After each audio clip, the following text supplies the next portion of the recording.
stop, elaborate, and listen. I sit back, I got a brand new invention, something.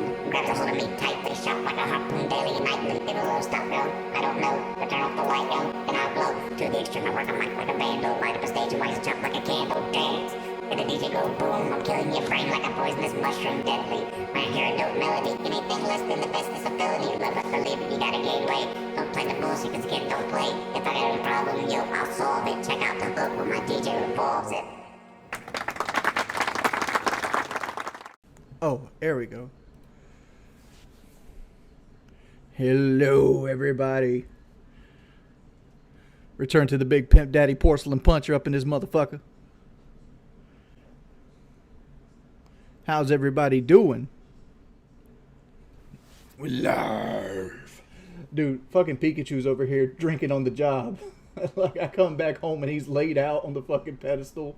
Got my fucking birthday balloons over here dying. So you guys enjoy the fight? Like, but here's the thing, right? Like, I don't want to fight again at 400 pounds.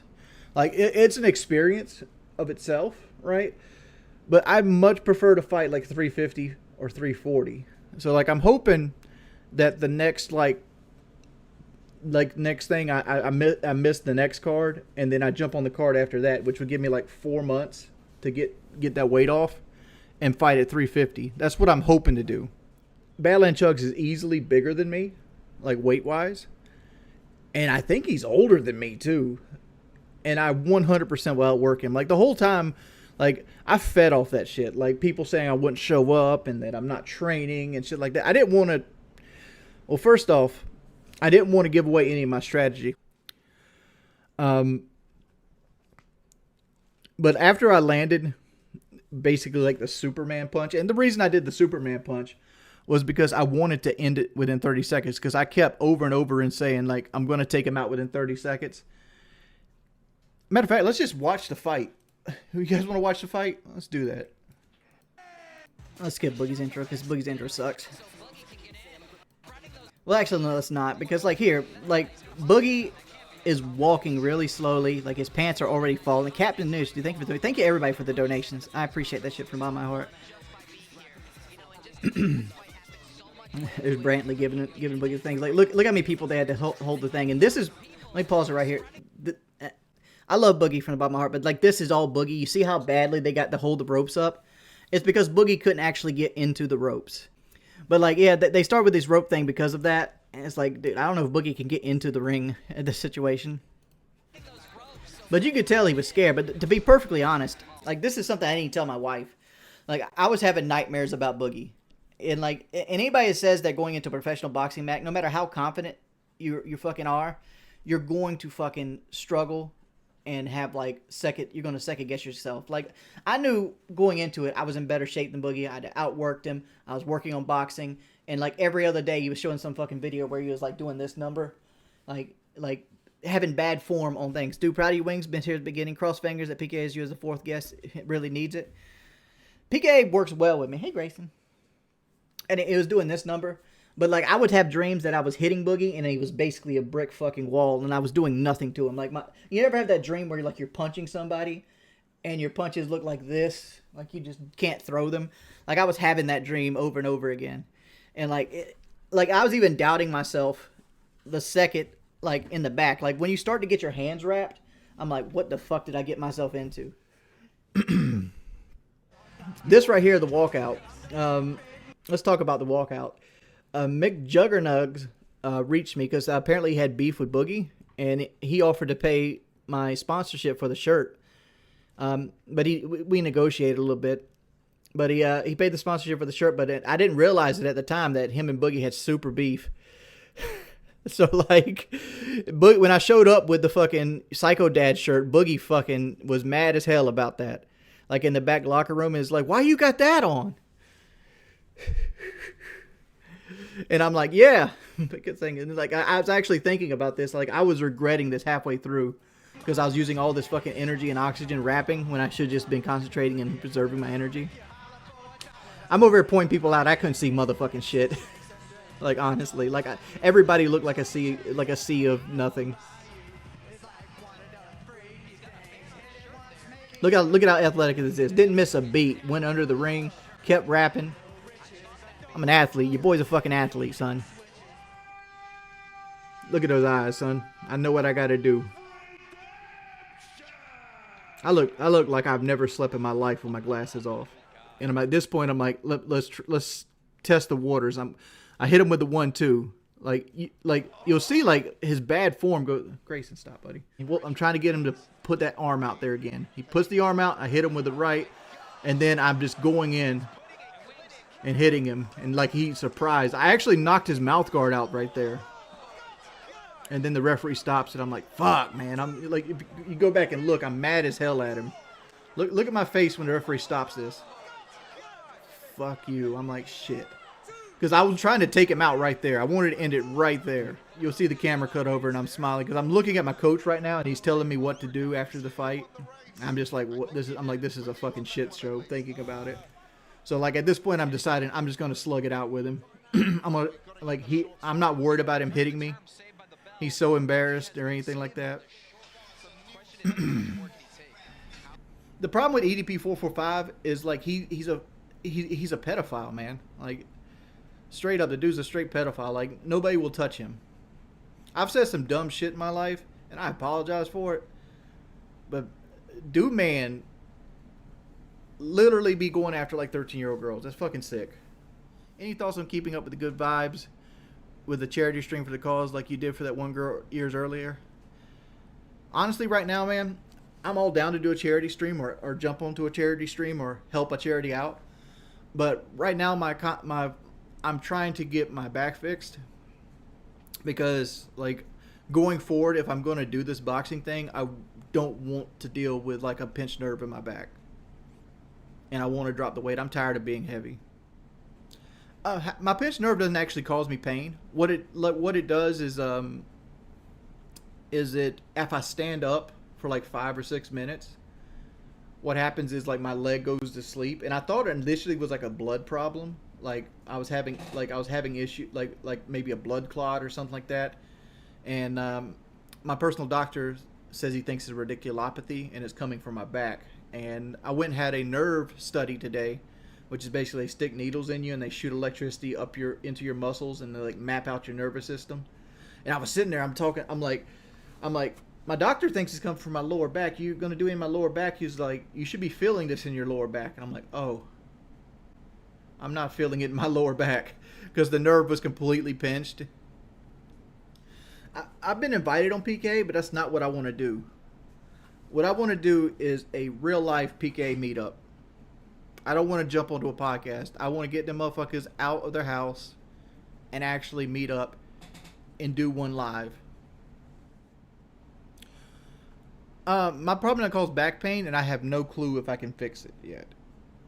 The where we're at right now, Simon, is we have to do an MRI, and I gotta wait till my doctor gets in tomorrow to schedule an MRI, and then we'll get an MRI and go from there. Any info supposed on the Boogie podcast? I don't know how much I can share about the Boogie podcast. There's things working in the background, but like one of our hosts, like our third host, recently had a heart attack, and he had a stent put in, so that's kind of pushed things back. And I don't know if he's going to be the third host, but this is me speculating. I know nothing, right? But like getting the third host is going to be key because like Boogie's a kind of an alpha talker and he loves attention. I'm more likely to sit back and let Boogie talk, and I work best when somebody can bounce shit off of me, right? So like we got to get a third guy that's going to be completely opposite of everything, right? What did they say when you told them you wanted to do PK in person? I mean, I could give you the answer. Like we had one scheduled for, I had one planned for April. It was either end of March or early April, and it was supposed to be in Texas, and Kyle didn't want to go. I mean, like, I'm not downing on Kyle. I mean, like, Kyle's getting to the point where he might be getting social phobic, and like that's a real thing. And a lot of people like kind of look over it. Like I think Kyle's gotten to the point between prison and sitting in his house and like playing like Rust with his friends, and like I think he's gotten to the point where like he lives off of like Taco Bell, DoorDash, and everything else. DSP did reach out to me about the podcast. What ended up happening is, like, we were trying to put the locale podcast together, and then Boogie let it slip, and then Keem got back into it. And once Keem got back into it, DSP didn't want to work with it no more. See, I want more. I wouldn't mind more fights, but I'm not trying to go out there and get fucking destroyed either. People want to put me up against people like El Prestador. El Prestador would beat my ass. Like, I'm not quick enough for somebody like that. What happened to Rocco? Rocco had acute kidney failure. It's called retinal.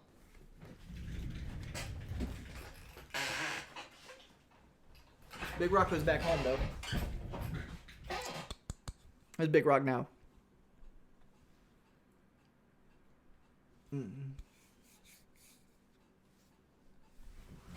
Oh.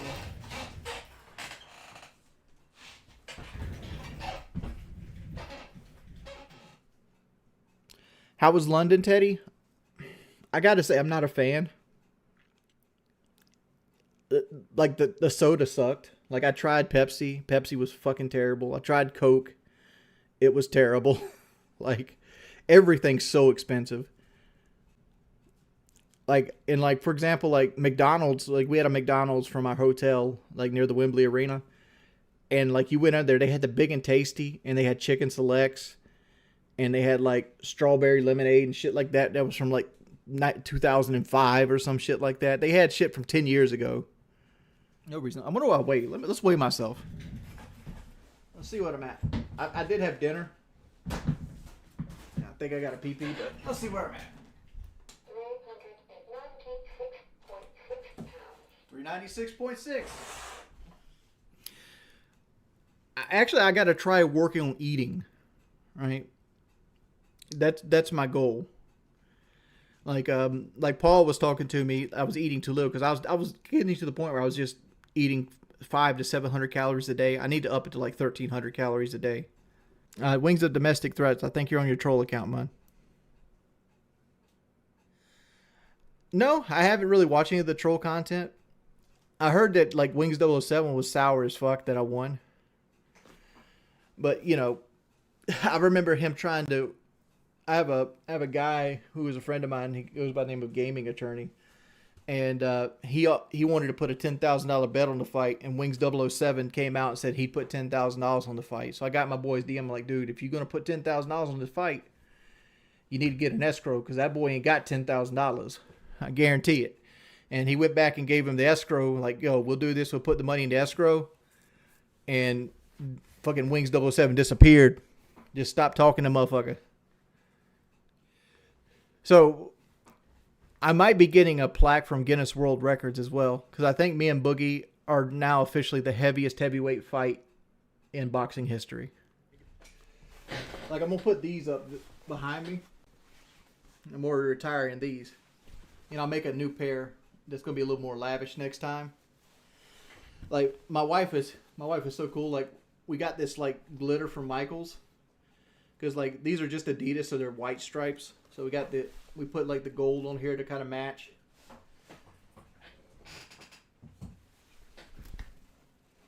But, like, you see, like, right here, like, this is where I had to be took in. Please go to PK and call Kyle's ass out. If I go to PK, I'm going to be calling Kyle out on, like, trying to fucking ruin my life multiple times because I didn't go on a fucking camping trip. No, I'm not fighting Wings 007. That motherfucker don't deserve money. The Deagle. Either subscribe, donate, get knocked the fuck out. Let's go. Subscribe, donate, or get knocked the fuck out.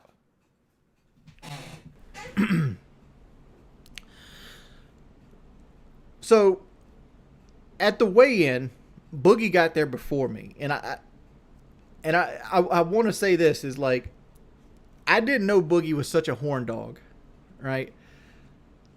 But I was hanging out with Kelly, you know, because she was hanging on to me like a little puppy, like following me around London, and I'm sitting there watching this man, this, you know, borderline 400-pound man, with his Mountain Dew shirt on and his fucking Pac-Man Crocs, walking up to these like 22-year-old girls, being like, "You're the most beautiful girl in the room.